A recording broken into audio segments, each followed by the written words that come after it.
Good afternoon, everyone, and welcome back to the Big East Rewind. I'm Chuck Everson, your 7-foot host from Villanova University, and my partner, as always, Root Canal Royalty, is Yeah, back yeah, with there us. we My go. main man, Sonny Sparrow. How are you, Sonny? I'm great, Chuck. I'm great.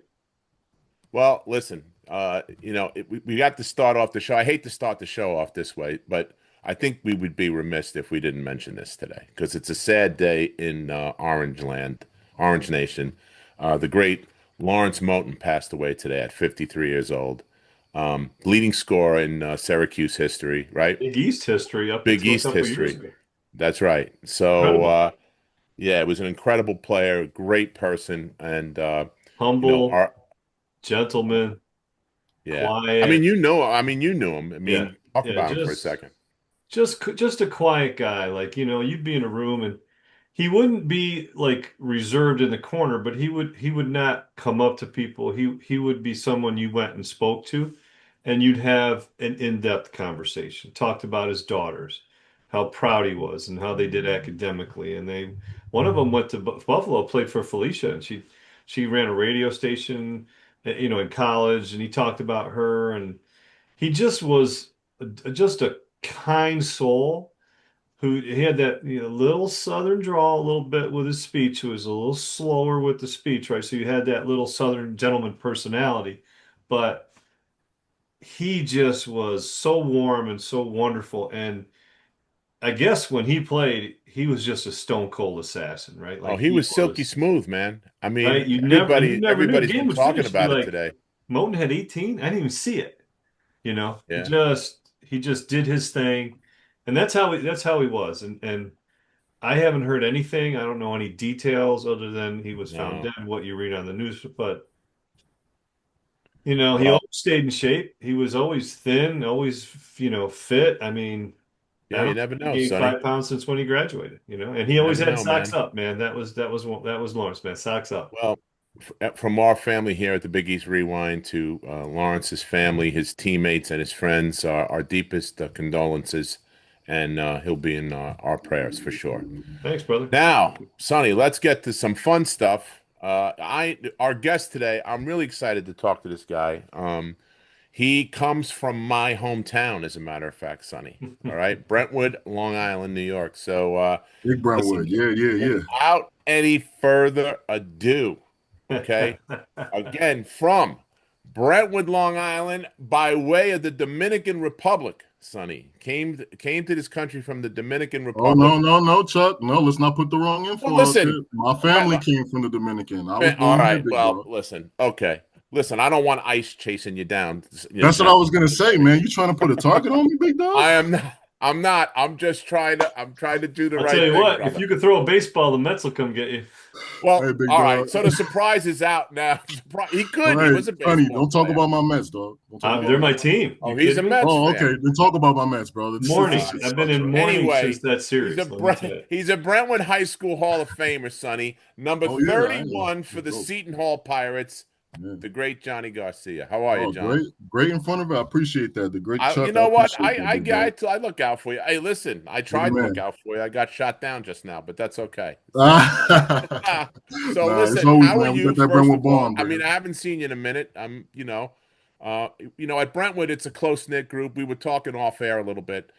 All of the guys that played back in the day all come back to games and stuff.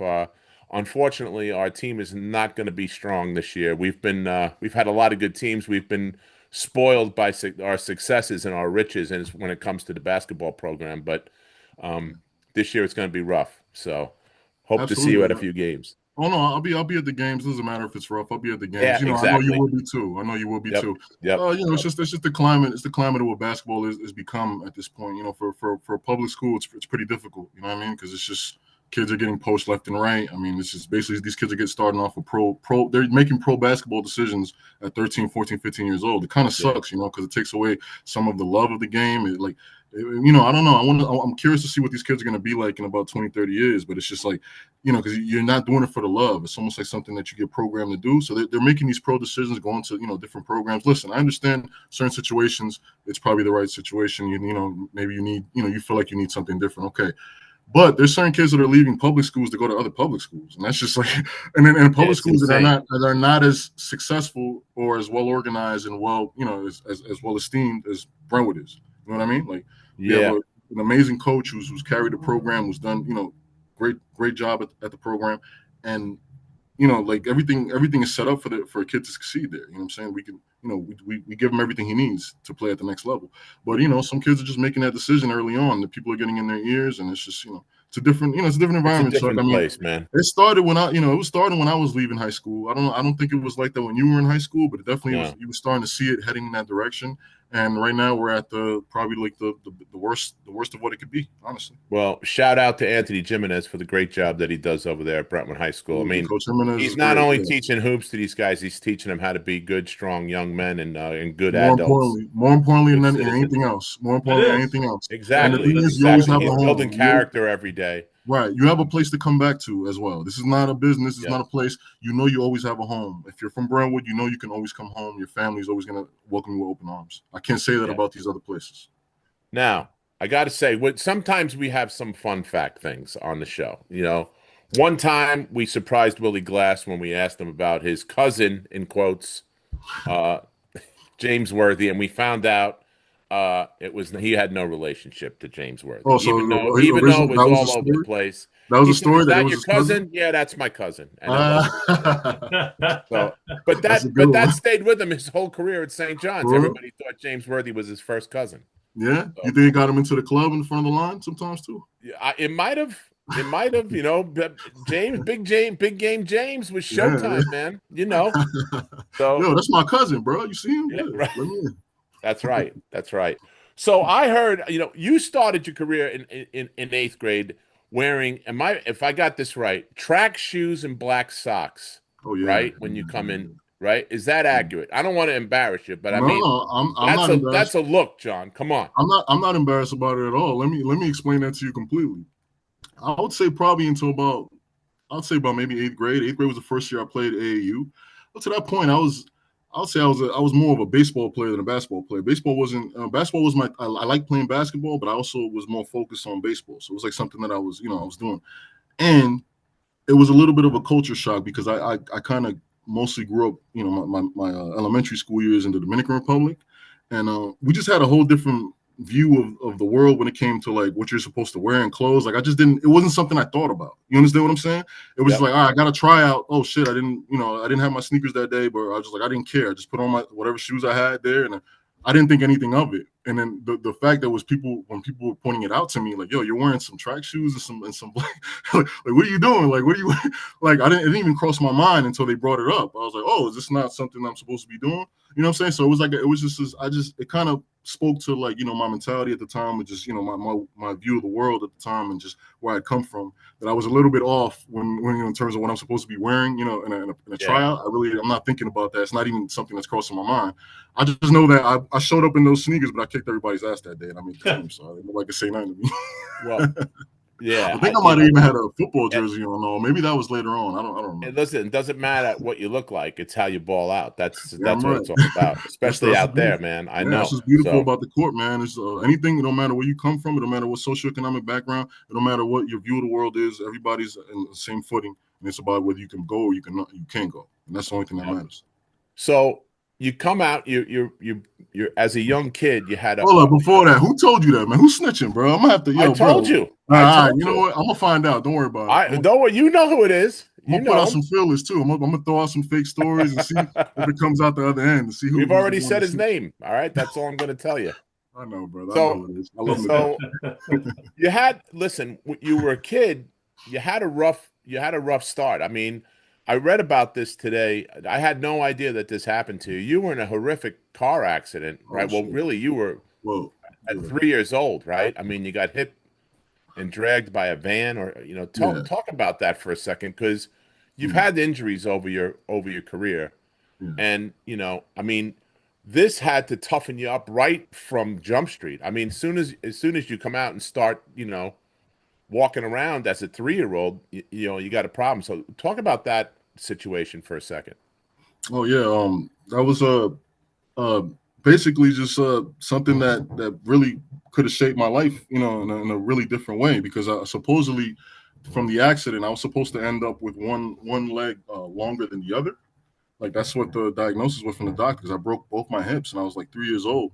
Yeah. Luckily, even though I was 3 years old, I mean, I was probably the size of a 6 or 7 year old. Yeah, I know that I know that feeling well, You man. know how that is, Chuck. So I Yeah, was I yeah, was I bigger do. than most 3 year olds. You know what I'm saying? But like basically, according to I don't remember this obviously. I got in front of the van as we got dropped off at the hospital. Really, it's crazy. We actually got dropped off at the hospital to take my younger brother because he was feeling sick. So at that time, there's no we didn't have a babysitter. We all obviously we were all going together. Everybody's going to the hospital to take my little Right. brother. We get out the friend's van, and I guess when they're helping to get out my little brother out, I kind of walk in front of the van, some little kid shit. You stand, and then the van they just pulled off. He pulled off without seeing that I was even under the van. And he just ran me over, dragged me like pretty much half a mile damn near like out the parking lot. I was almost leaving, and until I finally appeared under they didn't know where I was at the time. When they looked, like, where is he, and they saw me across the parking lot. You know what I'm saying? Like when he was leaving. And basically, yeah, that basically, well, I was supposed to end up with one leg longer than the other. I mean, I've been blessed, man. I've honestly, it's a little bit of a difference, like probably like half an inch.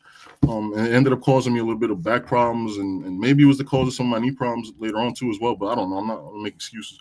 But yeah, it's been something I've dealt with my whole life. So that having that, going through that as a kid, and then going through those injuries later on in high school, it's kind of like yeah, like, story of my life, I guess. Like I said, I got started off early with that, huh? I guess. Yeah, you But I'm not did. I mean, complaining. Listen, people, man, people have it worse. All right, oh, it's something I no was doubt. lucky. I And didn't, listen, we have that in common, John, because I wasn't in an accident, but I had something called a slip epiphysis, which I got hit with a lacrosse ball. I tried playing lacrosse for a little bit, Oh and I yeah, ran nice. When'd you do that? High school? eighth grade going into Oh, ninth grade, yeah. How tall were you in eighth grade?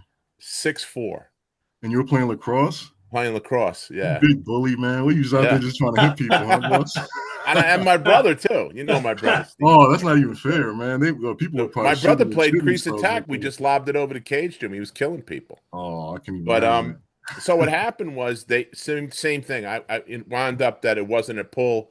I was growing so fast that my hip started to slip out of socket. And they told me you wouldn't play. You're gonna have one leg longer than the other. And most of my injuries was on that side. And now I'm dealing with it at 60 years old. What happens after all of that stuff, just like you are. So I I honestly, relate. I think I'm probably gonna be in the same boat at some point as you, and I understand that. I mean, Yeah. that's why when you see me playing out there, Chuck, I'm highly lucky. I'm taking advantage of any time that I can get up and down that court, because I know once it's over, it's over. Yeah, absolutely right. That's true. That's very, Yeah. very true. So talk about your recruitment now from Brentwood, and how you wound up over at Seton Hall. Because I remember watching you play at Island Garden. I went to a few of your games at Island Garden when you guys were balling over there. That was the spot where all the big games were, and there were a couple big name guys on the island beside yourself, and it was one of those heated. I forget who you were playing against, but it was a heated. You and him were battling. It was like something that you knew this guy, he knew you type of thing. I'm trying to remember the biggest games that I remember playing at the Island Garden. And I don't know if you're thinking, if it was, you're saying it was against other guys from Long Island, right? That were pretty Yeah, up yeah, there. yeah. So you're not Yep. talking about, are you talking about Danny Green? Are you talking about Kaheem Yeah, it could have Seawright? been Danny. We're Yeah. talking about, I mean, yeah. I remember we played the Panthers, and that was when I was a sophomore. And I would say that was like my breakout game. That was the game that kind of like solidified myself as a player yeah. mentally. We played the Panthers, which obviously is one of the top teams in New York. Really, that's one. I don't know if they're still the Panthers now. I don't know if that's what they're called. I If they have think a they different are. name. Yeah, I think they're They're still still the there. Panthers. Yeah. Well, I don't know if they have the same prestige as they were, but when we were coming up, that was like the top AU team, at least on Long Island. And they had a couple top guys, and I did pretty well against them. And after that, that really gave me a lot of confidence to become the player that I ended up becoming. Because honestly, Chuck, like ninth grade, I was decent. Uh, I always had But you played varsity in ninth grade. yeah. But if you would have saw me the year before, you wouldn't have bet that. You know what I'm saying? You would have probably been like, no. In fact, Coach Rieger, Marty, Yeah. he God rest his soul. He didn't think I was probably somebody that could have played varsity. When if you saw me in eighth grade, and I would agree with him. Coach Himmon is actually the guy that believed in me and wanted me to play as a freshman. So they gave me that chance, and that's the thing. I always had the soft hands. I always had the good feet. So I was never somebody that that would travel with the ball. I always had good ball skills because I was a good baseball player. So I had good hand-eye coordination. I was a pitcher as a baseball player, as a good first baseman, so I catch everything. So So they you had me at could, first so you base. could step in for Pete Alonso. I actually could, at least on defense. There we go. I'm not hitting the lick though. Ain't no 'Cause chance I'm he catching already up to opted out. anything He's over gone. 80 or 90. Let's get you. But I got a glove though. That's one thing I definitely do got. But no, I'm not. No. But hell, time out now. Resign him. Listen, all right, with the Mets, we got the money. Right? Figure it out. You got to go get him. Figure it out. Figure it But out. see, What you are we guys had even some. talking about? We're going all in with this team, right? We just gave Soto what? $500 million, whatever we gave him. We're going all in, right? Pay Alonso. We got to pay him. What are we doing? 100%. He deserves it. You had some pretty good baseball clubs at Seton Hall, huh? Yeah, we actually had some really good teams on there. We actually had really good teams at Seton Hall. That's actually one of our better sports. Yeah, Baseball. VGO, right? VGO. We had some pros. We had some really good pros coming out of it. Absolutely. Sorry, Chuck. Little baseball step to Yeah, side. Hey, baseball listen, loss. that's what we're here for. That's no big deal. Well, as soon as he said No he big deal. got a glove, I'm like, all right. Alonso. No, I was pretty Mets good, fans. man. I caught everything. I caught everything at first, but of course they put me at first. I'm like six something. Yeah. Even if the kids overthrew me, I was catching everything. Because that's the biggest problem with Little League is all those errors. The kids is throwing the ball at first. You hit anything on the ground, there's a chance you're getting a home run. They're throwing it to that first baseman. That thing's going over his head. Now you're doing an inside the park home runs, but not with me. Not with me. I'm catching everything. So Chuck, I was playing baseball, but like going into like 9th, 10th grade, like I wouldn't say like I was a full-time basketball player. I really started playing AU in around 8th grade. Yeah. So like I was a late bloomer in terms of like my recruitment and in terms of like not my skills. I think I was always pretty decent. What really came was my confidence. Once I started dedicating myself to being a full-time basketball player, I was playing AAU and I was playing basketball constantly. Leave high school and I'd go play 2-3 games, like you said, at the Island Garden, I say whatever. Once I really started focusing on basketball and really going hard with it, I probably started getting a little bit of a local recruitment in terms of the Northeast schools, early recruitment from St. John's, Providence, even some calls from Villanova every once in a while. But just because the Northeast schools. When I really blew up was my junior season when I went to ABCD camp. And at ABCD camp, I was going to ask you about that. Yeah, I don't know if you wanted to get it because you asked me about the recruiting, but yeah. I mean, ABCD was at Hofstra that year, right, with Tommy Pecora. Damn, was it at Hofstra? No. It was in Jersey. It was in Teaneck, I think. But we did have a team camp in Hofstra, and they invited. Speaking of Hofstra, they were actually the first pretty mid-major to high-level school that recruited me and offered me a scholarship. They offered me that when I was in 9th grade.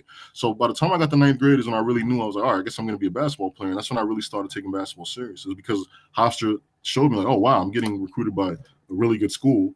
And I'm only in 9th grade. Like, what can I be if I really focus on this? So, shout out to Tom Pecora. I think Pecora, right? He was the coach. Yeah, Tommy Pecora, Pecora, yeah, great guy. So those guys recruited me. They were the first few guys that recruited me. And then, the St. John's, the Northeast schools, Providence, they kind of was giving me a look. They got in early, probably like in the fall of going into my junior year, going into my senior year. So they were early. And then in the spring of my junior year, so I don't know if you're gonna ask me about ABCD camp. That was the spring of my junior year. Yeah. Tell you talk asked about that. Yeah. Oh yeah. So yeah, I was pretty at that point. I was pretty much like a low mid-major recruit, getting looked at by some biggie schools, the Northeast schools like St. John's, Providence. I was a last second invite to the ABCD camp. There was a couple kids that either got hurt or dropped out at the last second.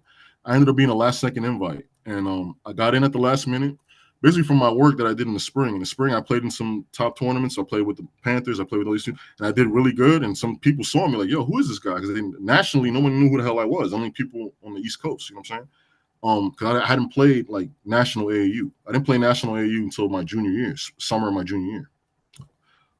They didn't know who the hell I was. So I did really well in that, and I got invited to ABCD camp. I went to ABCD camp, and I played really well. I was actually on an ABCD camp with Danny Green was on my team, actually. We went undefeated in the regular season. We lost in the semis going into the finals. That was our only loss the whole camp. We went undefeated. We had another kid on that team, Kyle McIlerney, who played at Notre Dame. I don't know if you guys remember him. Yeah, I remember him. Yep. He played in those Notre Dame teams when I was there. So he was from 05 to 2010, 2009, those years. He was really good. He was a point guard from Staten Island. He was like the leading scorer in Staten Island history, something like that, when he left, something like that. But he was really good. A couple other guys, Corey Stokes, who played at St. Benedict's, who played your guy, Villanova.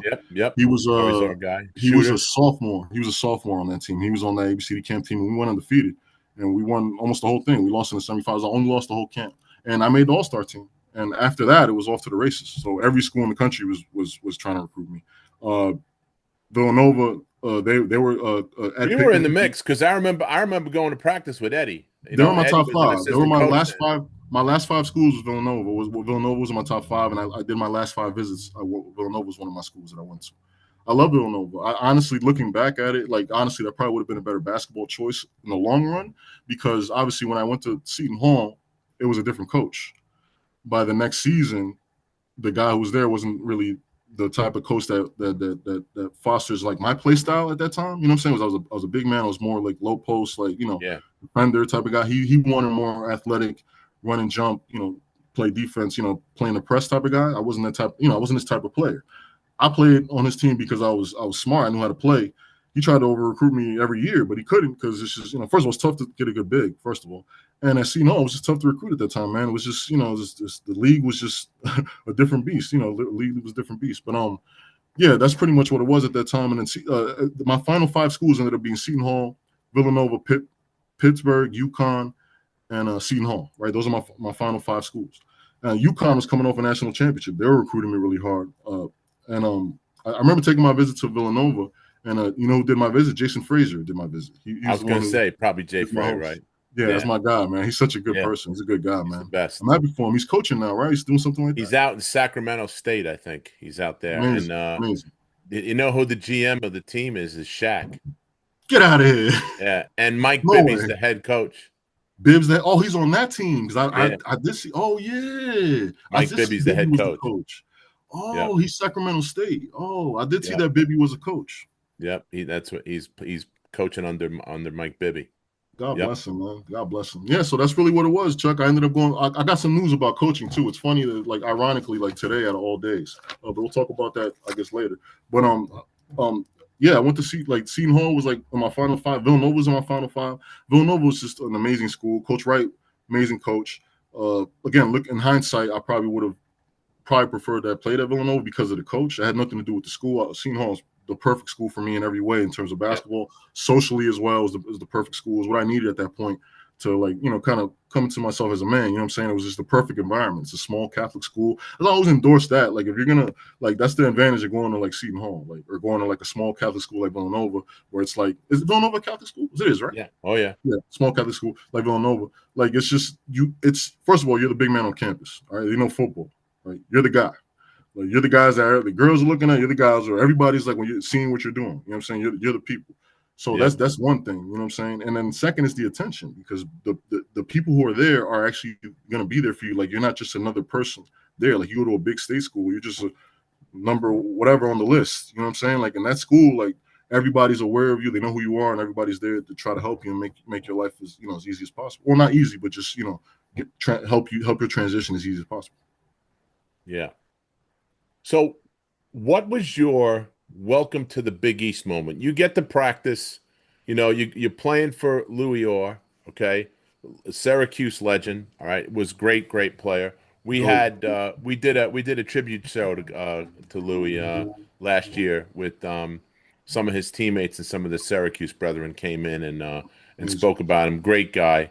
Amazing. Yeah, he deserved that and more. He's a great person. Yeah, oh yeah, and it was amazing. He wound up coaching with Patrick at Georgetown. Yeah, With that that big was so rivalry and perfect. everything. It Yeah, was crazy. yeah. Yeah, And then no one ever thought that that would happen, right, Sonny? yeah, I mean, and he Yeah, coached. he He lost a coached one of lot our of guys, right? yeah, some Syracuse people wrote him off, but the plan, the way I understood it, was they wanted Patrick to have someone who had some head coaching experience in yeah, college. it And made Lewis had sense. It made a sense for boatload of it. Patrick and NBA experience. I mean, Yeah. it made all sense in the And world. plus they had some, they had some times at New York for the Knicks, etc. So now talk, when you got recruited, Lewis was doing the recruiting, correct? Yes, actually, yeah. It was him and his assistant coach Brian Nash, who was like the first guys. And I don't know if you guys know who Brian Nash is. I think he's the head of what's that big IMG Academy. IMG? Oh, I really? think he's Okay. heavily involved there. He's like one of the top guys for IMG IMG or Hoop Academy. Group? No, IMG. He does. Okay. I'm pretty sure it's IMG. I don't know if that's. I don't really know. I'm not really too hip on the high school scene and all the stuff when it comes to those type of things. But I think he does that. That's an important Brian job. Nash. IMG. Yeah. Brian Nash was the one that recruited me, and then Coach Orr. He actually, he came the day he came down to see me at Brentwood. The first day that the coaches can come visit you in the Yeah. recruiting period, when they can actually come and talk to you. Yep. So I had visits lined up. Funny story about Jay Wright. Jay Wright's a slick dude, man. I know why he's where he is now as a coach, because he's just such a cool, slick dude, man.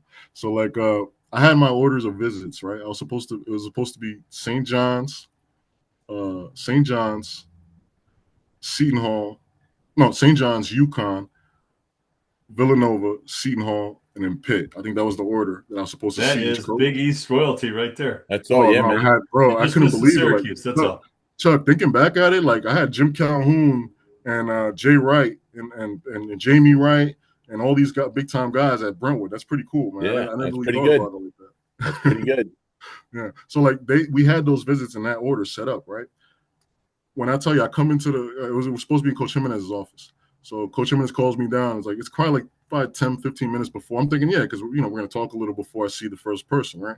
I walk into the room. Who's sitting there, right? Waiting for me? Jay. Jay Wright, Yeah. man, slick Jay Wright. He's, oh no, don't worry, John. Just sit down. I just want to talk to you real quick. And blah, blah, blah. Yo, bro, talk to me like just the coolest guy ever, man. Like this, just the, you know what I'm saying. That energy that he gives off is just somebody that you trust and you want to. I'm telling you, man, I couldn't He's believe it. But authentic. Yeah. oh no, and then like, but it was so cool, like how he did it. And when I sat there, I was like, wow, that guy's, I got a perfect like. But just to see his success after that is just like I see the kind of person, you know what I'm saying? The type of mentality, the type of person he is. I'm glad for his success. And to be honest, like at all the schools in the biggest that I would, even though I hated you guys when I was playing against you because we never could beat you. Like we never could, and it would always be a close game, but we never could beat you. As a Well, that was a program, polite way of saying. I respect Yeah. Villanova, and Even I'm though I happy hated that you guys. I'm happy that they were the guys. Like I don't hate Syracuse as much. I think we beat them one year. That's why. But other than that, but Villanova, we never beat them. But like as far as all the teams in the Big East, it's one of the teams that I generally do root for you guys, especially like when you guys make those deep runs. Like I want you guys to win. One, because you represent the Big East. Two, because you represent a small Catholic school, just like my school, and I see a lot of similarities in our schools. You know what I'm saying? Honestly, I think that you guys are like the version of Seton Hall if we didn't get robbed in '85. Was it 85 or Robbed. 89? What are you talking about? 89. Oh, We didn't get 89. robbed in Okay. 89. Yeah. We didn't get robbed in 89. You got robbed in 89, not Well, that's what 85. You got it's robbed. like the That got trajectory of taken our away from you. program would have been what you guys was, like the way you guys won in 85. Listen, that was a game too. I mean, it was right there, They man. robbed us, brother. That was the worst call in the history. You guys know what I'm talking about, right? Yep. We Obviously, know quite well. You guys watched it, Yep. probably watched it live. Yeah, and we had PJ on too. I mean, PJ's been on the show, so Oh yeah, man. We PJ's talked to great, man. we talked to him about all of that, right? Oh I mean, yeah, You PJ's you great. have speaking of now, do you have a good relationship with Shah? Oh, that's my guy. Yeah. He has my number. Named He's here. He saved in my phone a shot. That's my guy from Right. before he was a So coach. talk about that for a second, John, because we know a lot of the guys from Seton Hall from doing the show. Danny Calandrillo is a friend now, and we talked to Jerry Walker and Anthony That's Avent, the and GOAT. Jerry Walker's the we've GOAT. had them all on. Ricky Burton and McLeod, and it's been a million of them. And Shah's been on too. Yeah. So talk about that because they do a really good job bringing guys back to games and stuff like that. Every time I go to a game, like Calandrillo gets a suite, and in the suite is Terry DeHare and all these different guys that have played there. And this is great. I've been to games with Danny just to go hang out and watch good college basketball. Oh no, it is. Honestly, it's just it's something too that they've been really focusing on in the last few years, like in terms of outreach with the alumni. They've had us back there probably like the last 2-3 years, and it's just they have us every year they have an alumni game. They have us come out there. Yeah. They're keeping good in touch with us, and it's honestly it's a beautiful thing. 'Cause it really makes you feel a part of the program. Still, I mean, you always feel it's always in your blood. Like honestly, it was the coolest thing this year because they actually let us go onto the court this year. That's what I wanted. I wanted to stand on the court. And it was so awesome to see all our fans and them. Basically, I was there with a bunch of legends. Honestly, I don't consider myself a legend. I'm blessed to be, that they'll even, react and see me and be happy when they see me. You know what I mean? Like even the guys you brought up, every one of those guys that you brought up are Seton Hall of Famers. You know what I'm saying? I think it's a blessing just to even, you know what I'm saying, still be associated with the school. And I was a part of that school, and to have people that still remember me. That's like, honestly the best feeling in the world. Like, because I honestly I didn't think, the years we were there, we weren't really that good. We were pretty middle of the road. We didn't really accomplish much. You know what I'm saying? I mean, I guess we won some big games every once in a while, so maybe that gave people some joy. And then that's the thing you got to think about. You know what I'm saying? And honestly, those 5 years of Seton Hall were probably the best years of my life in terms of just everything that was happening at the time was just something that I've never seen since. I was playing in front of national TV. In front of 30, 40,000 people. It's something you don't really get to do. Have you been back to see the new practice facility? Those lucky bastards. No, I mean those blessed bastards. I mean those blessed guys. Good for them. Yeah, no, I haven't seen it the was new brand pretty spanking hot. I new mean, I practice saw facility. the video. We posted it on our Facebook page if anybody wants to check it out. Where it's on our Yeah. Facebook page.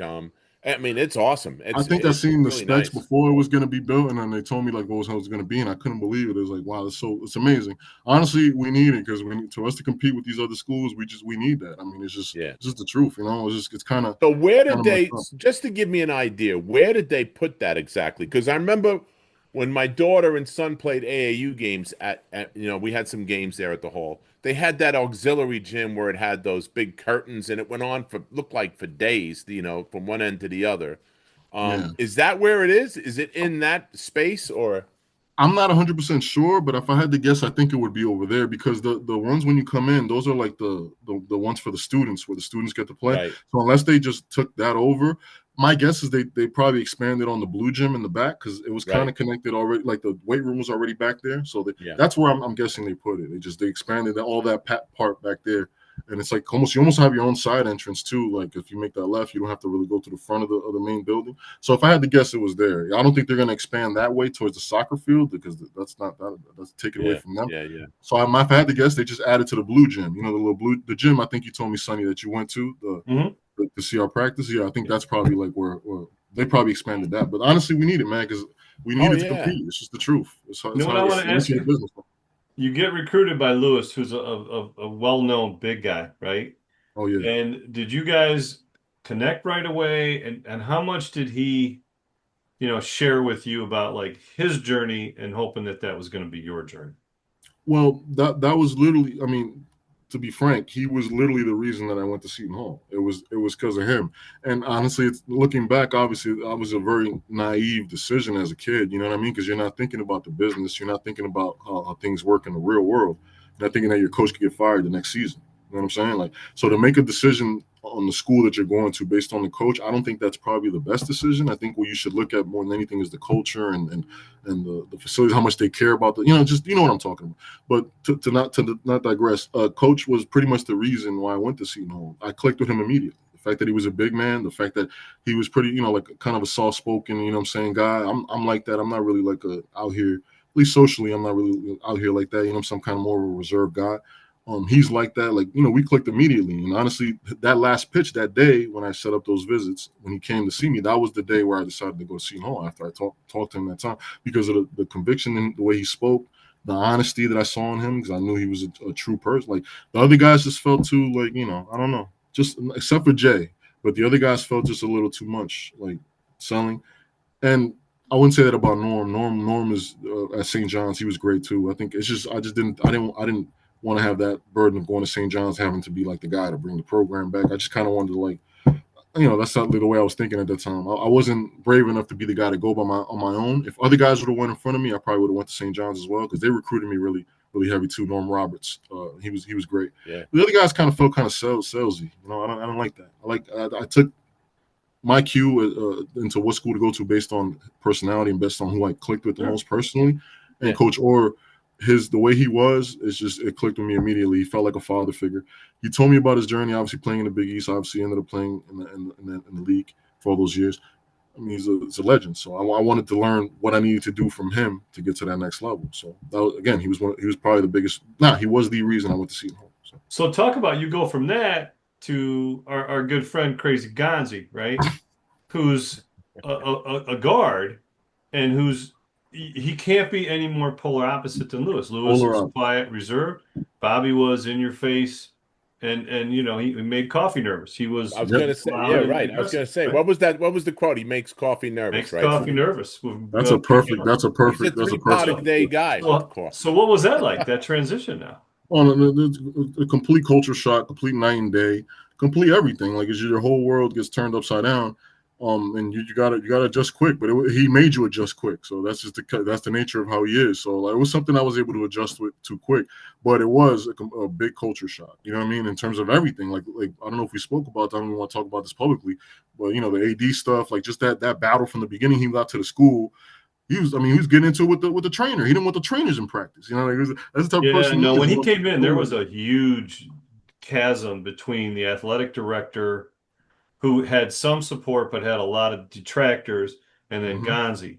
And Yep. that was a big rift. And Oh no, from the jump. very From the jump. challenging. It was this back and forth from the jump, and there was always a fight. That first year was a shit show, honestly. Now, how But about I think he wanted to do that anyway because he knew we weren't going to be that good anyway that first year. We only had like 6, 7 players, scholarship players. We had to use walk-ons for practice just to have right? 10 guys. So he didn't really care that year, but he was trying to like develop his culture. But it's like, he was just a different type of person. Like he's a person that Coach Orr was more of a player's coach, more of he'll just guide you, and he's not going to force you to do anything, but he's just going to tell you this is the way. And if you don't listen, that's on you. Coach Gonzalez is the type of guy like, nah, he's making you do it. You know what I'm saying? So it was different. It was different personalities. You could say whatever helps. Some different people, it helps for different people. Personality, some different personnel. I wouldn't say, listen, Coach O was successful at Seton Hall. So it wasn't like it was in fact, more successful than Coach Gonzalez. And I love Coach Gonzalez. But it's just, it's the truth. Now, it was a different league when Coach Gonzalez took it over. It was a different league. Yeah, but your big guys was what, you and Grant, right? When I was there? Yeah. Yeah, we were the only two bigs. You didn't have a bevy of bigs, right? It was you and Grant. Me and him, and that was his senior year. And then he got hurt the next year, my sophomore year. Yeah. I redshirted my first year. I played my first 5 games of the season because I'd missed the whole off season because I got hurt at the end of my high school senior year. So it was a bad knee injury. That was the beginning of my injuries. And I pretty much ended up redshirting my freshman year. It was a wash. My second year is when Coach Gonzalez comes in. So that was my first year really playing for real, was Coach Gonzalez. But I missed like the whole first half of the season. And the only big we had was Grant. I get back, no lie to you, brother, the first game I'm back, Grant tears his ACL. Wow. The first game back that I'm back on the court, he tears his ACL. So he's out for the season, and I become the only big for the rest of that season. Right. It was crazy, man. It was crazy. Bad luck. God bless. Grant was a great guy. He's a coach at where's he at now? He was at NJIT for a bit. NJIT, right. NJIT. They're pretty good too. They have a decent turning it around there. That's for sure. Yeah, they really did. Absolutely, they really did. Yeah.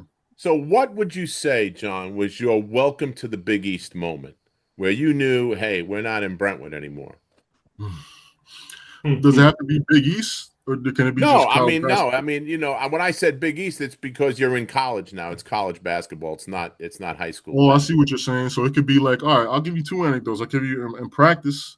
The first day of practice, when I'm going against other guys my size for the first time. Well, not for the first time, but like probably bigger and stronger than me. Yeah, you know what I mean? Because and I'm a freshman at the end of the day. As big and strong as I think I'm going to be, I'm not going to be stronger than those seniors. Those guys have 4 or 5 years under their belt, really working on it. You know what I'm saying? But I was always the strongest guy on the court. And doing those first big man drills, and I'm guarding these guys, and they're bumping me, and I'm bumping them, and they're not even moving. I'm like, oh shit, what's going on here? So that was a welcome to the Big East moment practice, bro. Those first 3 practices. Although I played well in those first 3 practices, but it was just I couldn't score in the same way that I was doing in high school, man. You're going against physically guys that are just so much stronger than you. Welcome to Big East moment for real. When I realized that this is that level, was my second college game, which is my first year. I redshirted that year, but I played the first 5 games. The second game, ironically, the first game of the season was a preseason NIT. You know who we played first game of the season? Manhattan College. Oh, really? Who was the coach? Garcia. Going into that game, there was articles already being written about like him replacing Coach Orr next year. Like this is the first game of the season. We're about to play Manhattan. And they're talking about the story of like, about Coach Orr who's on the hot seat. I'm like, well, he's on the hot seat. We just made you know what I'm saying? Whatever. Right. This guy's gonna replace him. So it's almost like a game where like if he beats him, it's like, he's gonna be the next coach because like you're not supposed to lose Manhattan. We played and we kicked their ass. By the way, we fucking kicked their ass. We always try to got Bobby with that because he's always there's some pride right there, man. Yeah, hell yeah, we kicked their ass. We beat them. Guess who we play in the second game of the preseason NIT? St. John's. Number 1 team in the country, Duke Blue Devils. Oh, with JJ Redick, Shavlik Randolph, Sheldon Williams, DeMarcus Nelson, a bunch of McDonald's All-Americans. You got Yeah, oh, yeah. McDonald's All-Americans on the bench that aren't even playing. We played in the second game of the season at Cameron.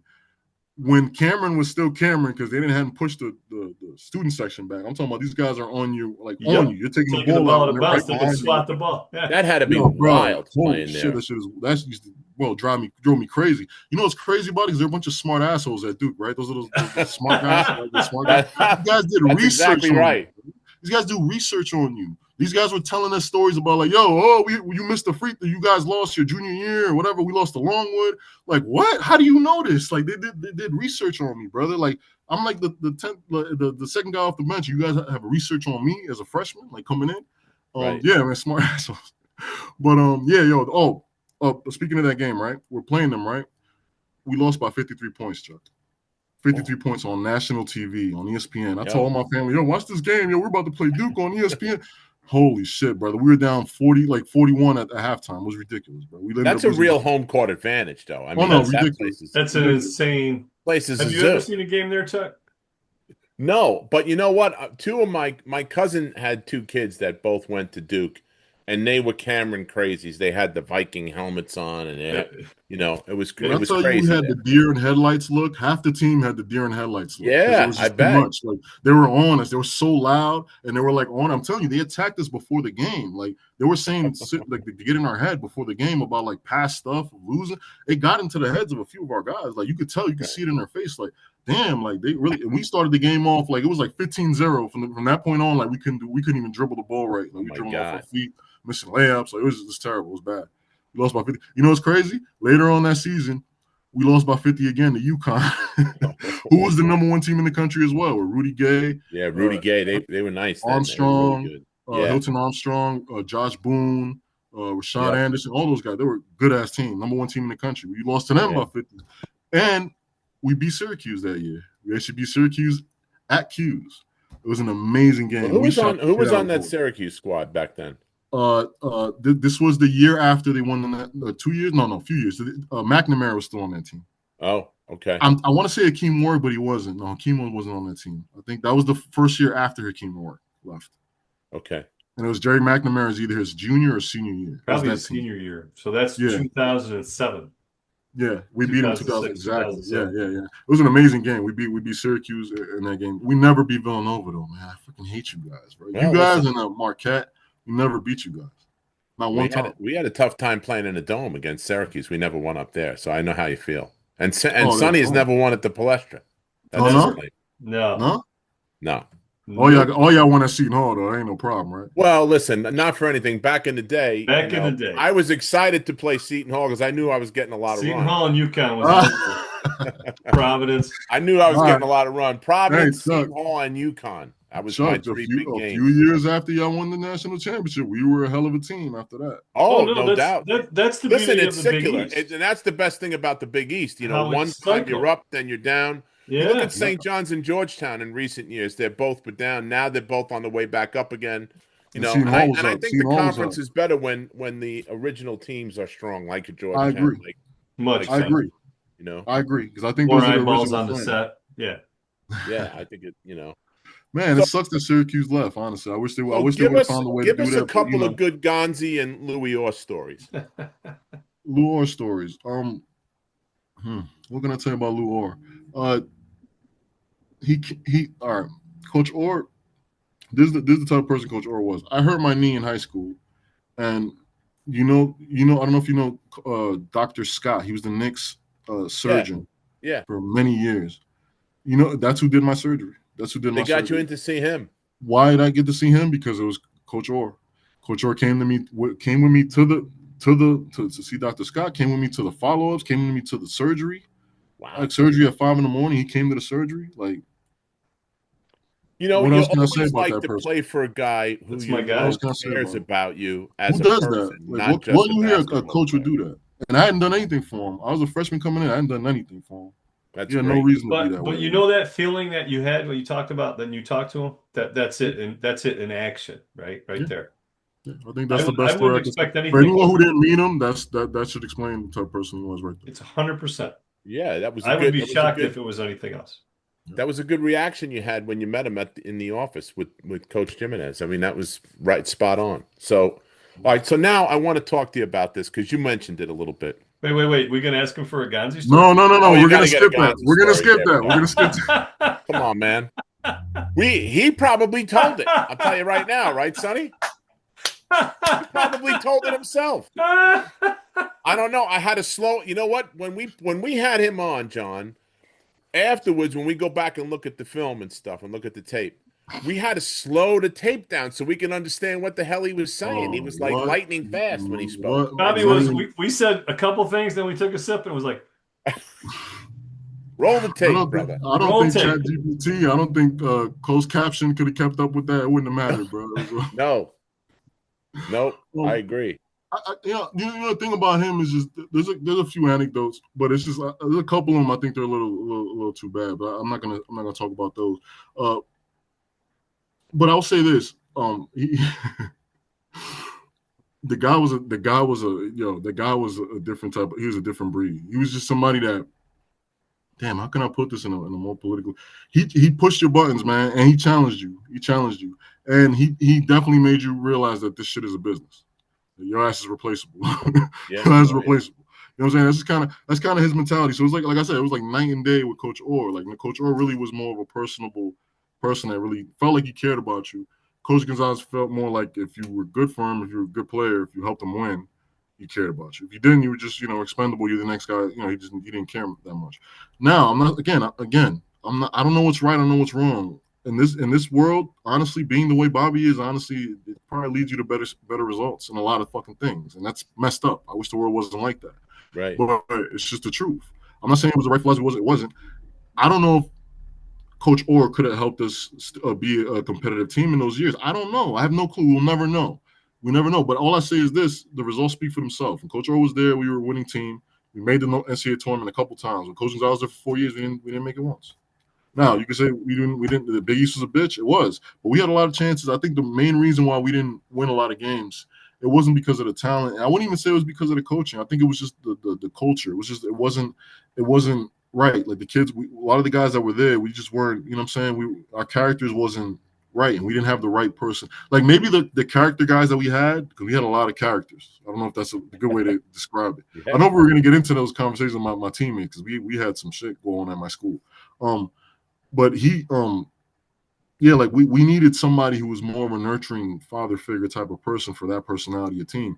Maybe if we would have had that, maybe we would have been a little bit better. You know what I mean? Instead of Yeah. fuck this guy type of shit. You know what I'm saying? It was a very antagonistic attitude that a lot of players had towards him. And that's not the right way. I don't think that it should happen. You know what I'm saying? Now, again, he was very successful in Manhattan. And he was honestly, I think he was a great coach, honestly. He's just, his temperament and the way he is what really turned off a lot of people. And it just, I guess at those levels, maybe it just doesn't work. You need to be, It's not everybody's cup of tea, right? I mean, right, right. And it's a different thing when you have somebody who's saying all this shit to you, and that guy's a national champion, and he has this pedigree behind him. But Coach Gonzalez, like, he didn't have that at that time. So it's like guys weren't really, you know what I'm saying? Maybe it's yeah. different. You can get away with that being that way if you proved it. You know what I'm saying? You won. Now you can.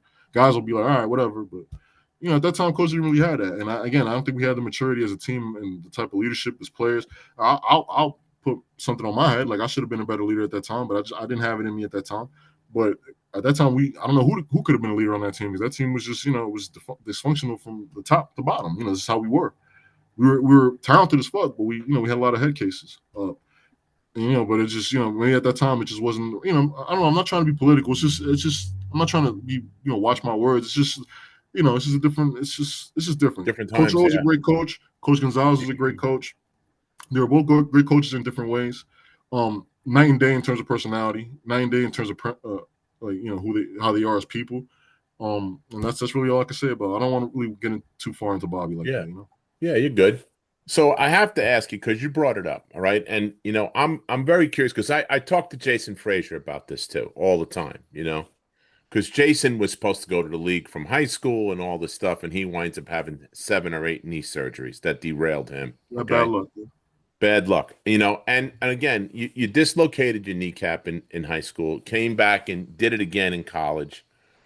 What kept you positive? Because I know the injuries, the physical part of it, you can heal from that very easily. But back when we played, they didn't have the team psychologist there. They didn't have that. it really, really, really messes with your mental, right? I mean, how did you keep yourself with a good attitude that you were able to overcome these things to come back and play?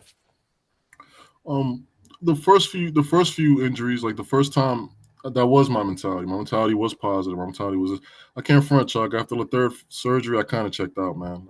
I just didn't care anymore. I'm not going to be political anymore.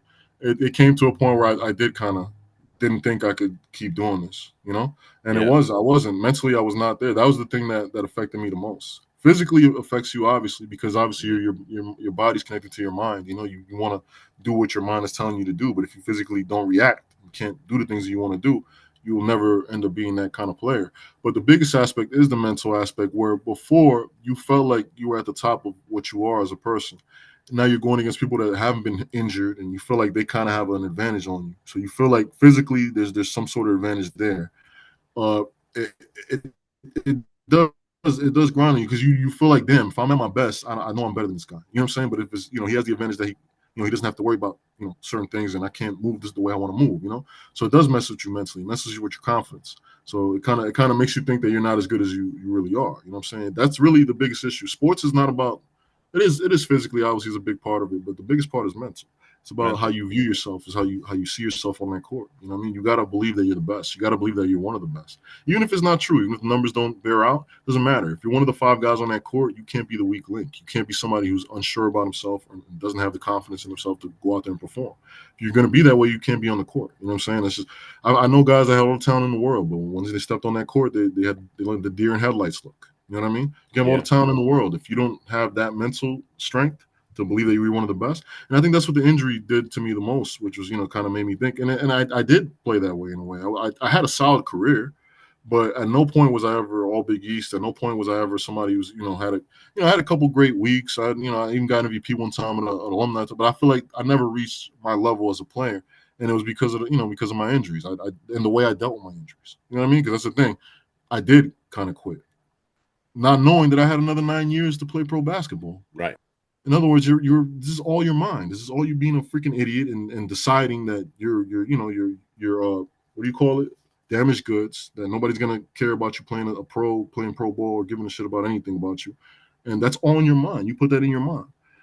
And just think about if I really not didn't think that way and put the time into working on my body. And because the thing is, I'm not gonna lie to you, Chuck. I sacrificed a lot when I was in high school in terms of a social life, in terms of just having any kind of life. Basketball was my life. Like I Yeah, would literally leave school at 2 o'clock, and then my boy Tim, his mom, and God rest her soul, they would come pick me up at the high school, and we would go play like 2-3 games in that day. We'd go to the Island Garden, go to IS8, go play over here, and that was my day. I'd get home at 9:30, plays GTA or 2K, and then go to sleep. You know what I'm saying? That was my whole day, and I did that for about 3 years straight. That's how I went from a baseball player that wasn't that good to a top recruit in like 2-3 yeah, years. It was quick for me. Um, that was my life. You know what I'm saying? Like really going into that was pretty much my life. So when I got to college, and once the basketball started to suffer, and now you're on your own and you're living the social life. You know what I'm saying? You got girls all over the place. You got, you're on your own basically, and you're living that college life. You're big man on campus. You start focusing on the other things. Your basketball kind of starts taking more of a secondary place in your mind and yeah, in your heart and the things and the decisions that you make. You know what I mean? So once I got to that point where I felt like I wasn't gonna be a pro, I wasn't gonna make the league. It happens, man. It's funny, man. Because you see the twinkle in guys' eyes when they first come to college, man. Every single guy that walks into that gym and is sitting there in the first day of practice in the first year when they're there, and if you ask all of them, you think you're gonna play in the NBA, they're all gonna tell you yes. Like that's what they're gonna do. I'm here to play here and then go to the NBA. right. About the second or third year, when you start seeing, start looking around, Yep. start seeing certain guys getting picked, certain guys that, you know what I mean? And you're just sitting there and you're like, wait a minute, this isn't going to happen for me, is it? And that's kind of like, you know what I'm saying? That happened to me. It happened to me really early, about like my Yeah, second, third year. By my second, third year, like I think I had a decent career. I think I could have had a better career if I would have been more locked into my craft and been as focused as I was in high school, where basketball was all I was thinking about.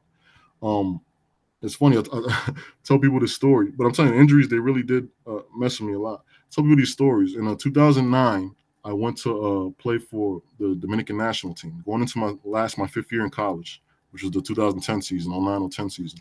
Mm-hmm. So that summer of 09, I went to go play for the Dominican national team. And I made the team pretty much. I was on the team. And on that team was 3 NBA players. I don't know if you guys remember them. Francisco Garcia, who played for the Kings for a few years. He played at Louisville. And he played for the Kings for like 7-8 years. Charlie Villanueva, obviously, UConn guy, Right. national championship. All-star, like one of the top players. He played at Toronto. Pretty good player. And of course, pretty good player, Al Horford. Yeah. Oh, yeah.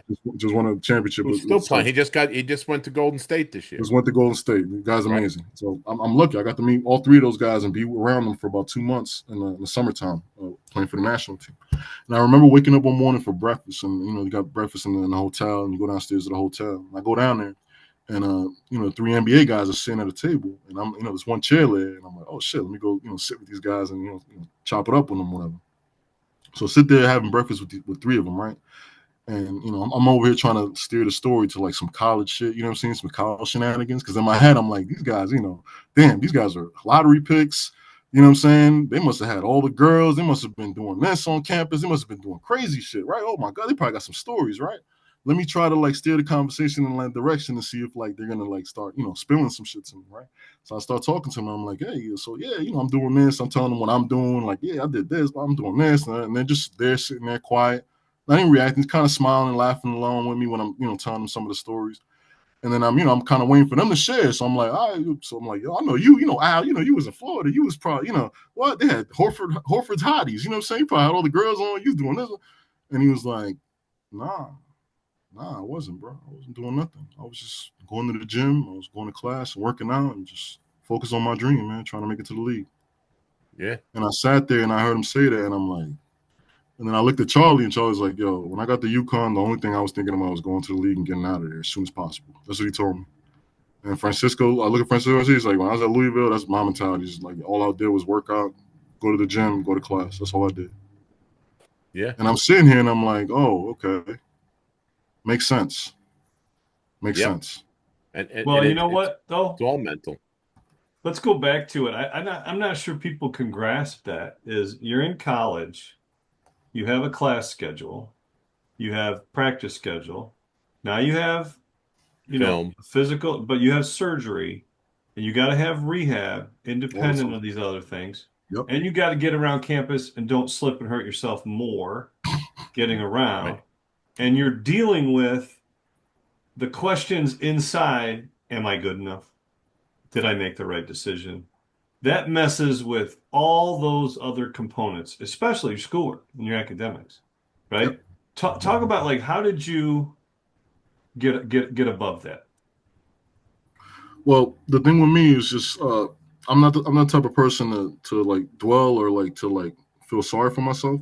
Like I just kind of look at it like, all right, this is my life, but I mean, the guy you heard the story about the guy with no shoes, right? Mm-hmm. The guy with no shoes, he thought he had it bad till he met the guy with no feet. You know what I mean? Right. Like, it could always be worse. You know what I'm saying? So I just never my mentality, my upbringing, where I came up, like I knew I had it rough, but I knew every decision I was making was, and whatever I was in my life was because of decisions that I made. So at the end of the day, like I always owned my decisions. Me being in the position that I was because of the injuries, a lot of it was my fault. Like people have bad luck. I know Jason had bad luck. Yeah. Me, I could have done better with my rehab, and I didn't. I could have been more focused on basketball and taking care of my body, but I wasn't. And I knew that while I was going through it. Now, yeah, it messes with you mentally. Now, what happened, what kept me sane was I was part of a team. And I was part of a team that once the season would start, I was locked in. My issue was in the off season. It wasn't when the season was there. When the season was there, I'm locked in. I'm ready to go. The problem is I wasn't doing what I was supposed to do in the off season. You know what I'm saying? I wasn't taking care of my body and doing things I was supposed to do in the off season. Because I had that mentality, which was kind of like, whatever. At this point, I'm not making it to the league. I'm not doing, who cares? But once you're there and you get around your guys, that's the thing that lifts you up. That's the thing you go, fuck, I don't want to let these guys down. You know what I mean? So that was really the only thing that pushed me. If it wasn't for that, if it was left to my own devices, like if I would have started my pro career at that point, I probably would have not, stopped playing and not really cared, to be honest. That's the way I was feeling. That's how low it got me. You know what I mean? And mentally, it messes with you, man, because you feel like you feel like you failed. You feel like you didn't fucking live up to what your potential was. You feel like you let people down, and It's a dark That hole. weighs on you. And when you're, you know what I mean, I'm saying I'm 18, 19, 20 years old. You know what I'm saying? Yeah. Like I'm looking back at it now, like shit, I was young as hell, man. Like now, like I'm older. Right. Like That's then, my point. Like that point in your life, right? With all your dreams and all the things you got, and yeah, it's like, yeah, whoa, yeah. Some people now Right. can overcome it. Some this people are strong enough to overcome that. I wasn't, you know. But some people are Well, strong enough to that's why overcome it. they None have worse. specialists on the teams now that the guys talk to. And I then think that's beautiful. I think that's beautiful. it's awesome, Yeah, and I think that's beautiful. you need that. I mean, listen, there's different things. I didn't get injured like you did, but I'm looking over my shoulder at Coach Mass every time I get in the game. He's screaming at me. So when I got somebody that's not screaming at me like that, I played better because I'm not looking over my shoulder like Oh, and you're competing for 3 minutes of game time because you're going to back up Pinkney or John Pannone, mm-hmm, two All Americans, mm-hmm. Big and you time. hope to get enough time in when you go in the game. So, well, like if I came in for Eddie, Eddie comes out, I want him to come in for Prez, so I Mm-hmm, can stay in the game, and then I want mm-hmm, Prez to come in for Dwayne. mm-hmm. But you put all this extra pressure on yourself to Yep, perform yep, in 6 minutes a time after yep, being on the bench for 10 minutes. yep. It's hard. Absolutely. It's hard. It's it's, it's, And it it's wears ridiculous. on Yeah, you mentally, man. It really it does. definitely does. You have to have And a different mentality. they don't put that in the instruction manual when you go to school. Nobody No, they do talks not. about that. Nobody talks about that. Yeah. And Sometimes that's your better decision is maybe going to a place where you're going to play a lot. Sometimes, but honestly, that depends. I mean, you want to go to a winning program? I want to go to a winning program, even if I'm not playing a lot. I wouldn't mind that at all. right. Yeah, well, listen, you're right because winning cures a lot of ailments. I Absolutely. mean, I would say that as somebody who's that guy. I mean, you know how many people have come up to me at Brentwood? We were big deals, both of us. Okay, so you know how many people come up to me and say, "Did you wish you played someplace else where you would have got more run?" No, because the basketball part of the relationship with the Massimino family, especially coach, was this much. It wasn't, it paid off in riches later Later. when we were there right up until he took his last breath, real and for real. I mean, it was a whole different thing for us. Yeah, would it have been great? But at the same time, John, I'm the guy that was responsible for not playing me, not Rolly Massimino. I was the Right. guy. Right. But a lot of guys can't deal with that because there's a lot of guys that you and I both know some of them too and call them friends and they can't handle the fact that it didn't work out for them the way they wanted it to work out. Yep. Yep. But at Well, they the get end of the day, and you go back to your university, and I'm so glad to hear that you go back and you see everybody because I think that's important because at the end of the day, you said it yourself. The people in the stands that see John Garcia walk out don't care if you scored 30 points or if you played 30 minutes or if at you all. scored 2 points and played a minute and a half. At all. Nobody cares. No, And at all. I'm living proof of that. I played 3.5 minutes in the championship game, and I'm looked at like I was one of the guys that started. Yeah. Yeah. The You way might it as well. is. It's the same thing. Yeah. That's So 100% correct. as long as you're an ambassador for your university, which I know you are, and it's the same thing with the rest of those guys that I see down there. All of them come back. It's great, and that's the best part of the whole thing. It's not the ball's going to stop for everybody, at some point Absolutely. in time. I know you're still playing, but the ball's going to stop sometime, and then It's all you not for got me, brother. left I'm not is getting the paid to play. friendships that you developed and the locker room and the fun that you had when you were playing. So. Absolutely. No, So 100%. one You last know, thing, and then we'll let you go. You mentioned something earlier. Are you coaching now coming up? You showed me. What are you doing? holy moly, man! What are the chances? Actually, you know what? No, I actually, because I actually told my agent, I said you need to line up, make sure we finish this contract before, because I got a big podcast I got to go on tonight. So make sure to get it done today. We're So breaking yeah, news, Sonny.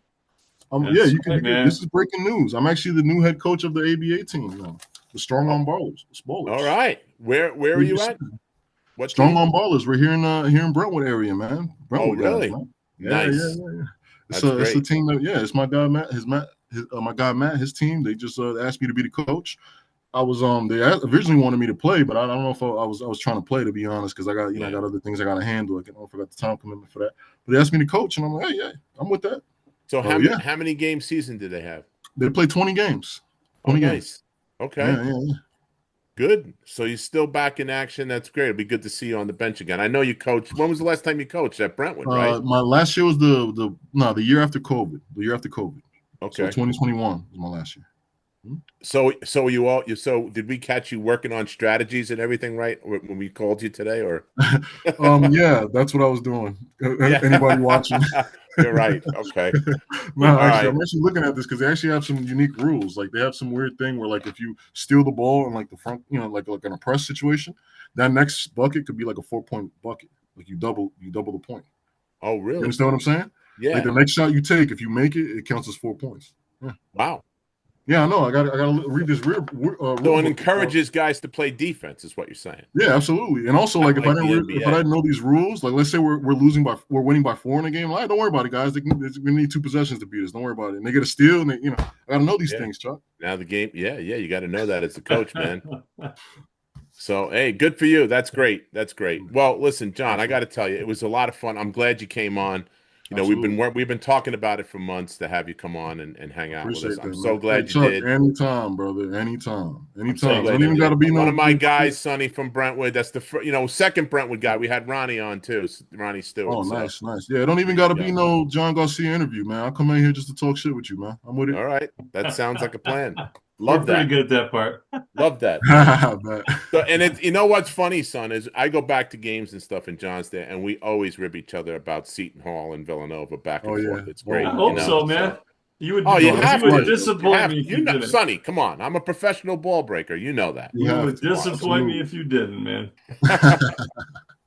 That's right. Well, thanks for joining us. Yes, You've Chuck. been listening to and watching the Big East Rewind. You can catch us on the Sirius XM app. You can catch us on YouTube and wherever you get your podcasts. Don't forget to like, share, and subscribe. Also, the Big East Rewind was produced and directed by Nick Chico Chorus, Daryl Gurney, and James Hapt. We have our new guy, a Villanova guy, Sonny, working on the films, and Villanova guy, still at school James is there at doing a Villanova. great job. And he does a Doing great a job. great So job. thank you to Yep. James. Thank you, Have a James. great night, everybody. Thanks for joining us. Thanks, everybody. Peace out.